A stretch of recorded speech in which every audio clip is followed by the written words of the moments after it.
Sur cette vidéo, je vais vous expliquer comment j'ai réussi à faire 1600 abonnés et combien de temps j'ai mis. Alors oui, j'ai regardé plein de vidéos, comme certainement beaucoup de monde dès le départ, où on nous donne des conseils de comment faire des vues, etc.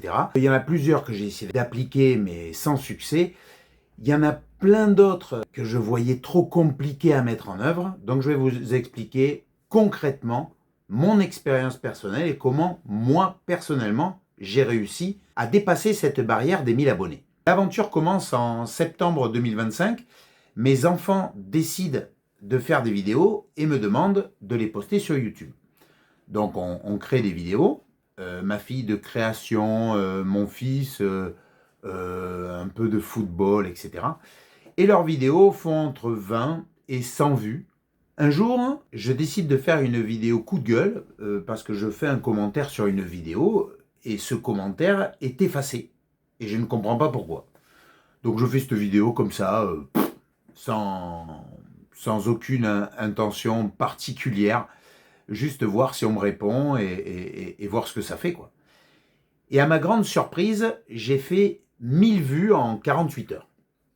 Du coup, j'ai décidé de prolonger ça en créant comme une expérience YouTube de 6 vidéos pour voir si avec des mots-clés, on pouvait faire des vues.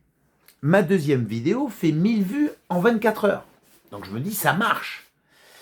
Mais je continue. La troisième vidéo a beaucoup moins de vues, 600 vues, je crois, ou quelque chose comme ça. La quatrième, c'est pas beaucoup mieux. La cinquième, la sixième. Et à la sixième, je clôture donc mon expérience en disant qu'elle n'est pas concluante et que je n'ai pas percé donc les mystères de l'algorithme et les mystères de YouTube. Mais je me dis que c'est dommage d'arrêter là. Je décide de raconter une blague sur YouTube. Je la mets en accéléré en pensant que je capterai plus l'attention parce que sur YouTube, on demande du débit. D'ailleurs, après, je ferai certainement un montage de cette vidéo en enlevant tous les ou tous les passages en blanc ou les moments où je me suis mis à réfléchir, évidemment, parce que ces morceaux-là, si je les laisse, vous allez certainement aller voir ailleurs, si ce n'est pas déjà fait. Vous allez peut-être le faire maintenant.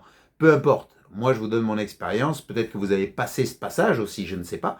Je commence mes shorts, moi, humoristiques, donc en mi-septembre 2025 ou un truc du style, et je fais quelques abonnés.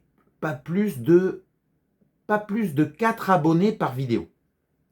Des fois 0, des fois 1, des fois 2. Voilà, il y a peut-être une vidéo qu'on a fait 7, mais c'est pas normal. C'est pas le normal de mes shorts. C'est des shorts, hein, pas des vidéos longues. Bon, après, il y a plein de youtubeurs qui expliquent que faire des abonnés sur des shorts, c'est compliqué parce que les gens scrollent rapidement, ne prennent pas le temps de s'arrêter pour liker, pour commenter ou pour s'abonner. En décembre 2025, j'ai un copain qui me dit « Mets-toi sur TikTok, tu vas voir, c'est plus propice aux shorts et tu vas faire plus de visibilité. Tu vas avoir plus de visibilité. » Je suis son conseil, je me mets sur TikTok et j'obtiens à peu près le même nombre de followers que ce que j'avais obtenu en abonnés sur YouTube. C'est-à-dire, en janvier, je devais être à peut-être une centaine d'abonnés. Du coup, en décembre, après m'être lancé sur TikTok, je découvre le monde du live. Et je découvre des jeux en live, style Motus, donc un jeu de lettres, pour ceux qui ne connaissent pas, qui a été diffusé pendant 29 ans avec Thierry Beccaro sur France 2, si je ne dis pas de bêtises. Et je joue sur les lives. Et puis je me dis, oh là là, c'est vraiment sympa, j'aimerais bien faire ça. Et il s'avère que la personne qui faisait ses lives sur TikTok, de temps en temps, n'était pas disponible. Et je décide de me lancer, de faire mes propres lives Motus au moment où elle n'était pas là, pour pas lui faire de concurrence non plus. Je ne voyais pas l'intérêt de lui faire concurrence. Et je ne voulais pas, par principe, je ne trouvais pas ça bien de lui voler son idée et de le faire en même temps qu'elle. Donc, j'ai pris l'idée, je l'ai mis un peu à ma sauce, mais je le faisais uniquement quand elle ne le faisait pas. Et ça a bien pris. Et là, je suis passé donc d'une centaine de followers à 1400 followers en l'espace d'un mois. Et là, j'ai dit, waouh, c'est fou, quoi. C'est fou. c'est incroyable, mais il y a eu un souci qui s'est ajouté à ça. C'est que TikTok a commencé à me bannir à chaque fois que je faisais un live. À chaque fois que je faisais un live, soi-disant parce que je faisais des jeux d'argent. Du coup, j'étais banni pour 3 jours à chaque fois. Et du coup, je pouvais faire qu'un live tous les 3 jours. Ça a commencé à me frustrer pas mal. Mes abonnés, ça commençait à les embêter aussi que le live il soit coupé en plein milieu parce que j'étais banni et de ne pas pouvoir compter sur moi. Alors, c'était indépendant de ma volonté, bien entendu. Mais en tant que follower, c'est chiant aussi, bien évidemment. Donc, j'ai suivi les conseils d'un des abonnés qui m'a dit « Pourquoi tu n'essayes pas d'autres plateformes ?» J'ai dit « Oui, mais utiliser une autre plateforme, ça voudrait dire qu'il faudrait que déjà j'obtienne le nombre d'abonnés requis de la plateforme pour pouvoir faire des lives, ainsi que construire une nouvelle communauté. » Bon, ça c'est moins grave à la rigueur. La preuve, c'est qu'on m'a dit « Mais pourquoi tu n'essayes pas sur YouTube ?» Puisque moi, donc, j'étais sur aucune autre plateforme que sur TikTok et sur YouTube. Ce qui est toujours le cas d'ailleurs. Du coup, j'ai dit, on peut faire des lives sur YouTube. Je ne savais même pas qu'on pouvait faire des lives sur YouTube. Je n'allais pas sur YouTube pour ça. Et je pense que beaucoup de monde ne va pas sur YouTube pour ça. Ce qui explique aussi que sur YouTube, j'ai un petit peu plus de mal à démarrer. Et je l'ai fait. Malgré tout, je l'ai fait. Et au début, c'était pas très concluant. Hein. Les 2-3 premiers lives, j'avais 3 pelins tendus qui venaient me voir et qui jouaient avec moi. Et je pouvais attendre 10 minutes, un quart d'heure, ou peut-être plus, je ne me souviens plus, mais avant qu'une personne me fasse une proposition pour le jeu qui était à l'écran, quoi. Donc c'était assez... je me disais, ça va jamais décoller le truc. Le truc, c'est que quand ça commençait à décoller à partir du 3e, 4e, 5e live, 6e live, je ne me souviens plus très exactement, là, ça commençait à bien porter ses fruits.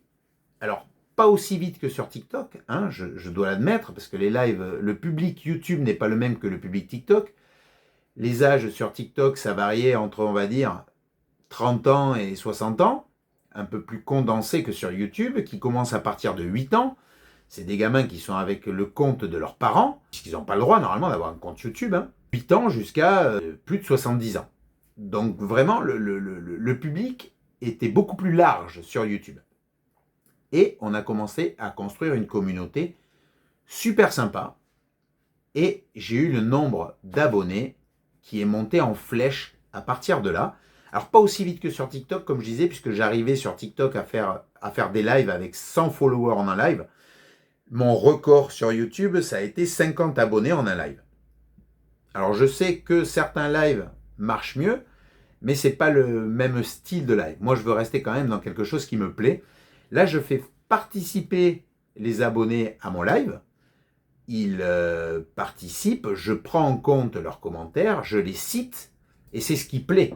C'est d'arriver premier, de participer, de jouer, etc. Et là, j'ai réussi à faire donc 50 abonnés en un seul live, vers le début. Après, j'en faisais 30, après 20. À l'heure actuelle, je suis entre 4 et 15 abonnés par live, à peu près. À peu près. C'est souvent plus 4, 7 que 15. Donc c'est beaucoup plus compliqué sur YouTube de monter en abonnés. C'est aussi pour ça que je fais cette vidéo, en espérant que ça touche du monde, que du monde soit intéressé par mes jeux et ils se disent « Ah, mais tiens, je vais m'abonner pour recevoir la notification lors du prochain live. » Pourquoi pas? Donc j'essaye de faire quelque chose de convivial, quelque chose de sympa, et vous serez évidemment les bienvenus. Je suis à plus de 1600 abonnés à l'heure actuelle, et donc au niveau date, donc entre septembre 2025 et mars 2026, je suis arrivé à 126 abonnés. Et entre mars 2026 à juin 2026, puisqu'on est en juin, donc en l'espace du coup de avril, mai, juin, en l'espace de 3 mois, j'ai fait le reste. 1400 et quelques abonnés, puisque je suis à plus de 1600 aujourd'hui. Donc je dois avoir environ peut-être 200 abonnés pour les shorts, ou peut-être même moins pour les shorts. Et tout le reste, je l'ai gagné grâce au live. Voilà mon expérience personnelle et comment je suis arrivé à plus de 1000 abonnés. Je vais continuer mes lives, j'espère vous y retrouver. Des vidéos longues, je crois que c'est ma première vraie vidéo longue. J'espère qu'elle fonctionnera, on verra bien. Ciao, à bientôt j'espère.